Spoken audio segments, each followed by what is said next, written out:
अस्सलाम वालेकुम everyone, this is your host doctor Ramsha Munawwar और आज मैं आपसे बात करूंगी रिगार्डिंग डायबिटिक फूड। अच्छा, मैंने पहले वीडियोस कुछ अपलोड की थी जिसमें मैं डायबिटीज़ के बारे में बात करी थी कि ये जो शुगर और ब्लड प्रेशर की बीमारी है ये कैसे होती हैं, क्या रीज़न्स हैं और ये हमारे जिस्म में कौन कौन से औज़ा को किस तरह से डैमेज करती हैं। उसमें से एक जो कॉम्प्लिकेशन बहुत ज़्यादा कॉमनली देखी गई है आजकल पाकिस्तान में, दैट इज़ डायबिटिक फुट। अब ये डायबिटिक फुट होता क्या है? आपने देखा होगा कि शुगर के जो पेशेंट्स हैं उनके जो पैर होते हैं, ठीक है, उनकी डिसकलरेशन हो जाती है, यानी वो ग्रीन हो जाते हैं, वो ब्लैक हो जाते हैं, नेक्रोटिक हो जाते हैं, उनके नेल्स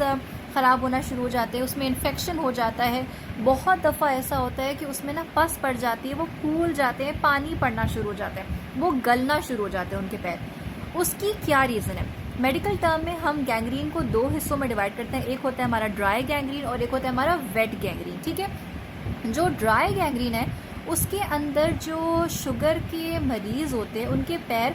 सिकुड़ना शुरू हो जाते हैं, उनके पैर आप समझ लें सूखना शुरू हो जाते हैं, काले रंग के हो जाते हैं, हरे रंग के हो जाते हैं। और एक ऐसी स्टेज आती है जिसमें जो उनके पैर की उंगलियां होती हैं वो इस कदर सूख जाती हैं, काली हो जाती हैं कि वो पैर से गिरना शुरू हो जाती है और वो अलग हो जाती हैं एक टाइम पे आके। इसको हम क्लासिफाई करते हैं ड्राई गैंग्रीन में। जो वेट गैंग्रीन है उसमें ये होता है कि इन्फेक्शन इस कदर ख़राब हो जाता है कि ड्राई गैंग्रीन वेट गैंग्रीन में कन्वर्ट हो जाता है और उसमें बैक्टीरियल इन्फेक्शन हो जाता है, उसमें पस पड़ना शुरू हो जाती है, वो फूल के बहुत बड़ा हो जाता है, पानी पड़ना शुरू हो जाता है, उस जख्म से पानी रसना शुरू हो जाता है, ठीक है। अगर हम बात करें कॉम्प्लिकेशन और सिविरिटी की तो दोनों ही बहुत कॉम्प्लिकेटेड चीज़ें। ड्राई गैंग्रीन इटसेल्फ बहुत ख़तरनाक चीज़ है बिकॉज उसके बाद आपकी बॉडी का पार्ट ख़राब होके गिरना शुरू हो जाता है, आपकी बॉडी से डिटैच हो जाता है।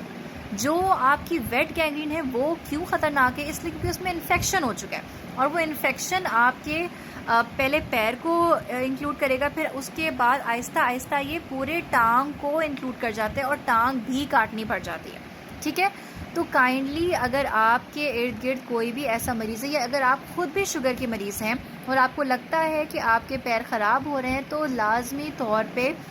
एक अच्छे एंडोक्रिनोलॉजिस्ट को जो कि डायबिटीज़ को डील करते हैं, शुगर की बीमारी को डील करते हैं, या फिर एक पोडाइट्रिस्ट को जो कि पैरों के स्पेशलिस्ट डॉक्टर होते हैं, उनको लाजमी तौर पे दिखाएं ताकि आप ये पता कर सकें कि आपको कौन से टाइप का गैंग्रीन हो रहा है, गैंग्रीन हो भी रहा है कि नहीं, और अगर है तो उसका बेहतर तौर पे इलाज किया जा सके। अमूमन ऐसा होता है कि ड्राई गैंग्रीन में हम उस जगह को स्क्रैप कर देते हैं या उस जगह को जो ख़राब हुई होती है, नेक्रोटिक होता है, उसको काट के फेंक देते हैं। और अगर वेट गैंग्रीन है तो उसमें हम पूरा ऑर्गन काटते हैं,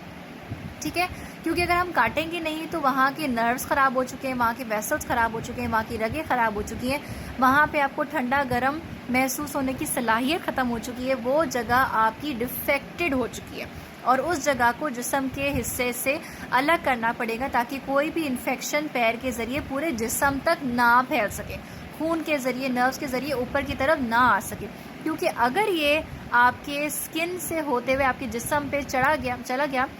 तो आपको सेप्सिस हो सकता है और सेप्सिस या मल्टी ऑर्गन फेलियर एक ऐसी बीमारी है जो मरीज़ को मौत के मुंह तक लेके जा सकती है।